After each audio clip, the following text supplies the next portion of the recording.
Ayan, 50 kilo. Tara. So in theory, para lang ako may angkas. Pero in reality, yaman natin. Yung ganito kabigat ang under ko pag may angkas. So mag-U-turn ako sa U-turnan.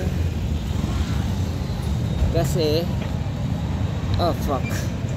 Medyo nakapanibago bigat, putang na. Nasa gitna kasi. Wala rin lang ang takbo.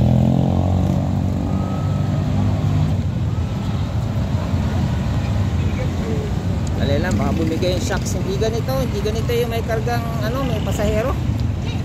Hindi ganito. Wala lang takbo.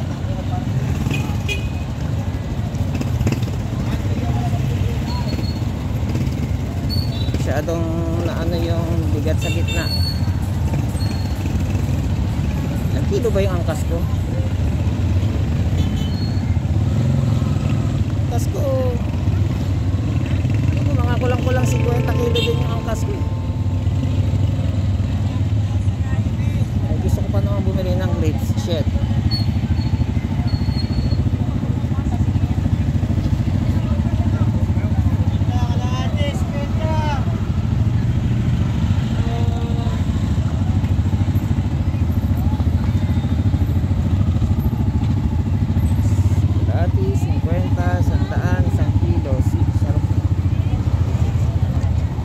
May buto, tsatsagain ko yun.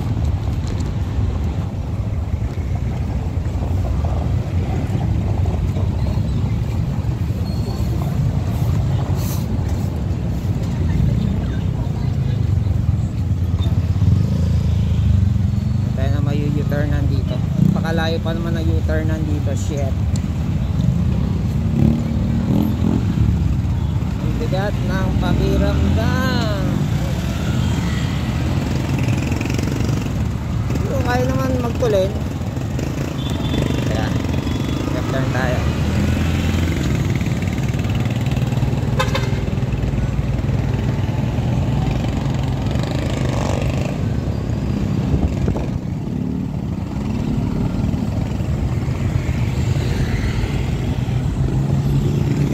Yan nakakaleft ka. Saan ba yun? Nandun pala.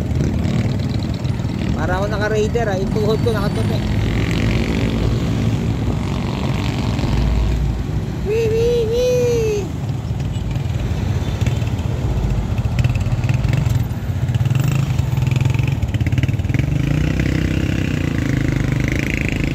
Kaya lang mabigat.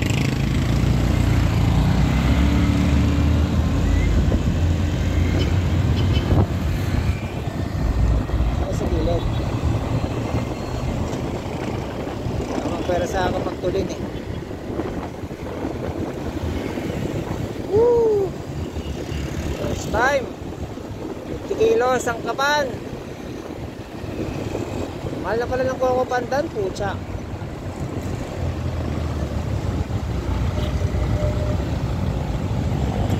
Nakakalito yun, ang anino niya.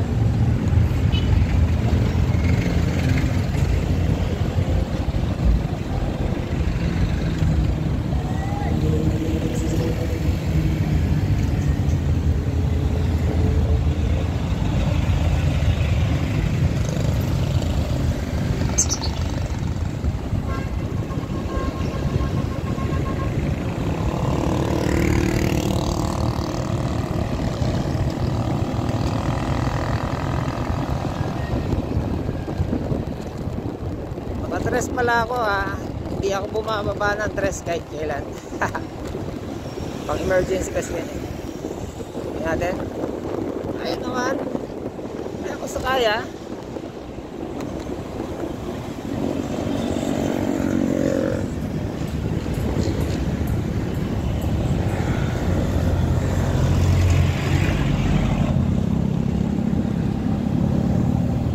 Ay pucha, meron pa pala akong shit. May dala pa pala akong buhangin. Ha. Shit. Sagad na sagad yung nito Timbang requirements 75.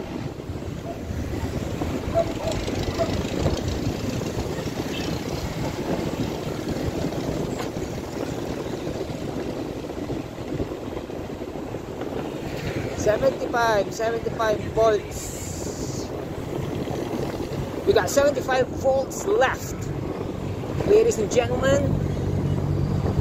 It's Mambo number 5. 1, 2, 3, 4, 5.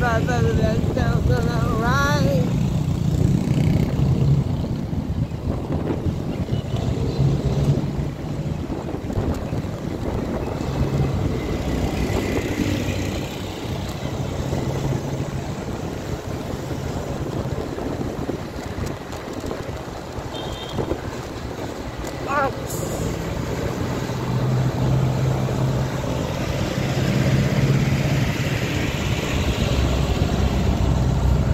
Lakas ng preno. Good job.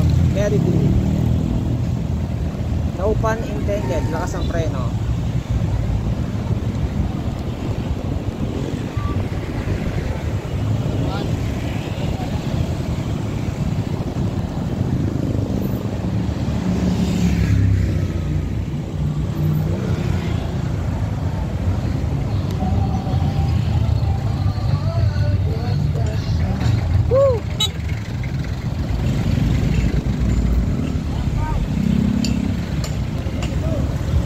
Kung sa kaya, ayoko lang magtulin dahil baka bumigay yung frame, etc.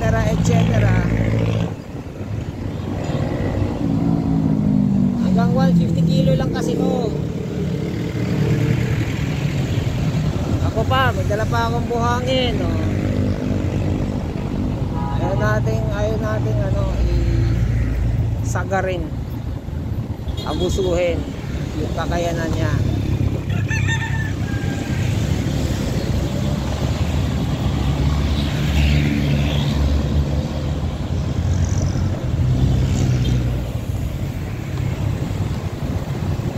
One, two, three, four, five. Let's ride up. Yan, no? Suabe, oh. Mabigat pala, mas swabe sa lubak-lubak. Lubakaners.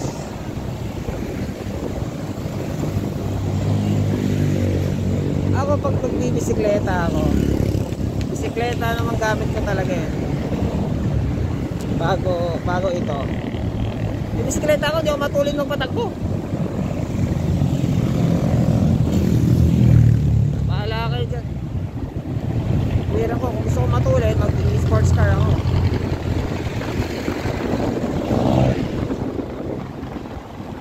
Sports car siya. Napaka-komplikado ng makina niya. Gusto nyo malaman kung gaano ka-komplikado, sa mga hindi alam gaano ka-komplikado gumamit ng sports car i-google nyo paano mag-start ng Lamborghini ba yun? Ferrari. Countach. Countach. Sports car yan na Countach. I think Lamborghini yan or Ferrari ako.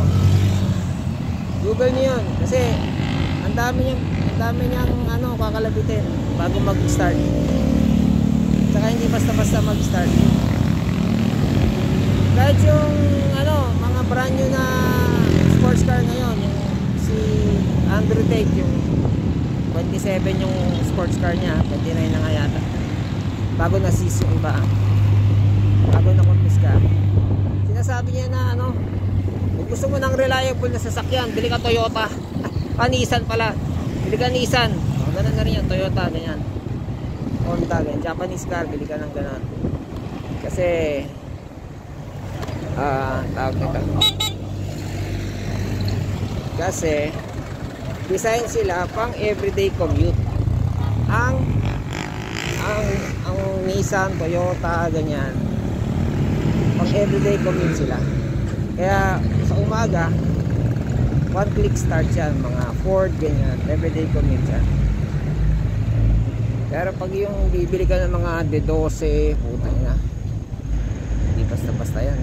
Si ano nga eh, si Andrew Tate nga eh. Merong Ford Mercedes-Benz yan ng sports car, SLR something, Mercedes. Meron na siyang ano, nagloloko daw. Kahit walang problema, nag-e-error yung system.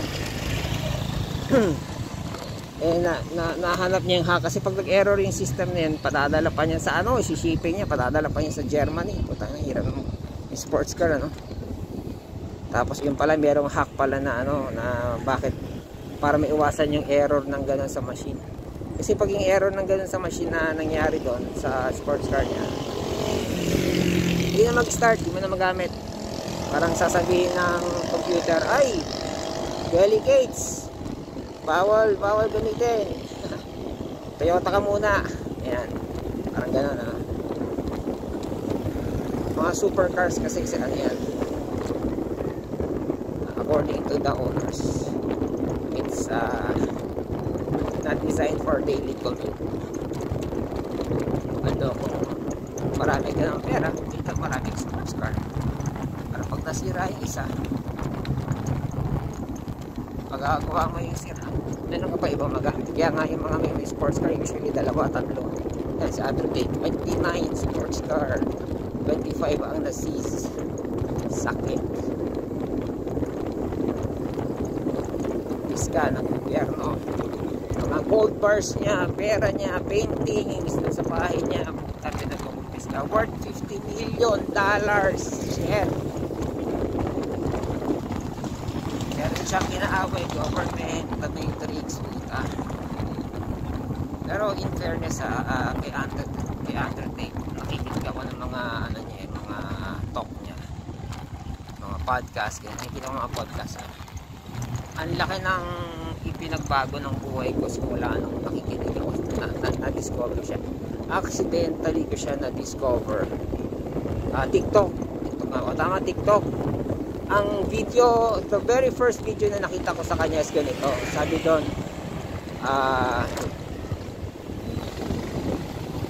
meron daw siyang mafia na encounter.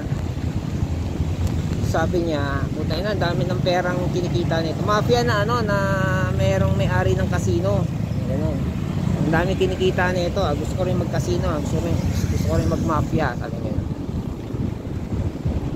Ang description nga niya, they're making up to 50 million a day. They're making ungodly amount of money. Yung description. Dinaya niya, parang sabi niya, kakalabanin ko yung kalaban nyo, kakompetensya nyo, magtatayo ako sa harap nun o sa tabi nun, kakompetensya nyo casino, wala kayong gagawin, ako mamumuhunan. Tapos yung ano ko, yung sales ko pa, bibigyan ko kayo ng ng commission, 10% something. Bigyan ko yun ng 10%. What do you say? Puta, di ba? Mafia, di ba? Basta protectionan nyo lang ako. Kasi syempre, puta, nalaban mo, mafia. Hingi ka ng protection sa mafia. Norn. Siya, pinang-daily commute niya yung yung sports car. Actually, parang yung pinakamamahalin niya, lagi niyang gamit yung Veyron. Bugatti Veyron. The last of the Mohicans. The last of the Bugatti Veyron, the last of the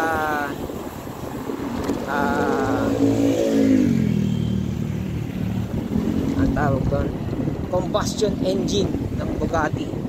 Mag-e-electric na daw sila. Yan. Alam ko si Andrew Tate, hindi siya fan ng electric Gusto niya yung pag nare-revolution, broom broom gano'n.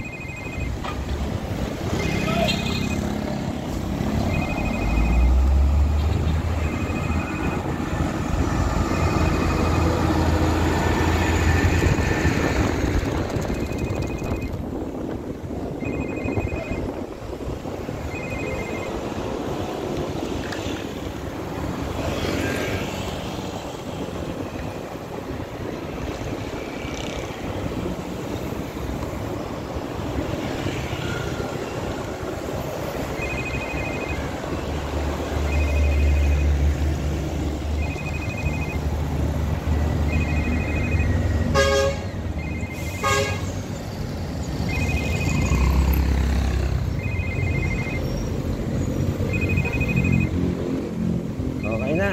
Teka lang ha, may tumatawag.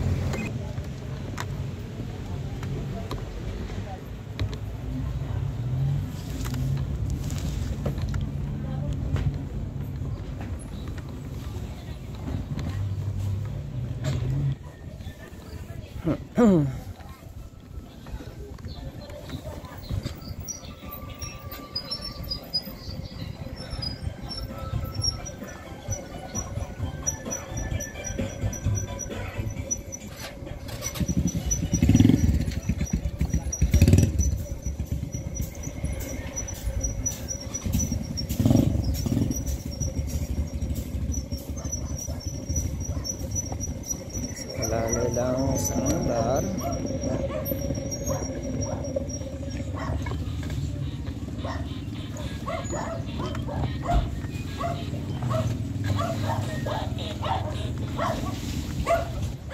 Dahil pababa at may kargang bigas. Isang kaban.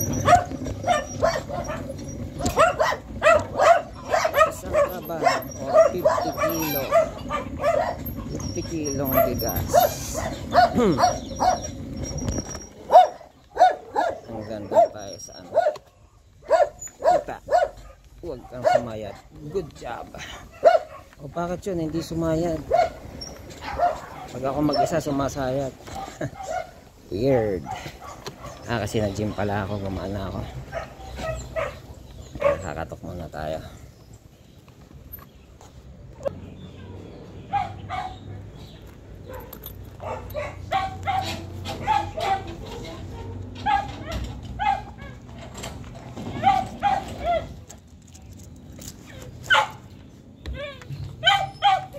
Excuse me.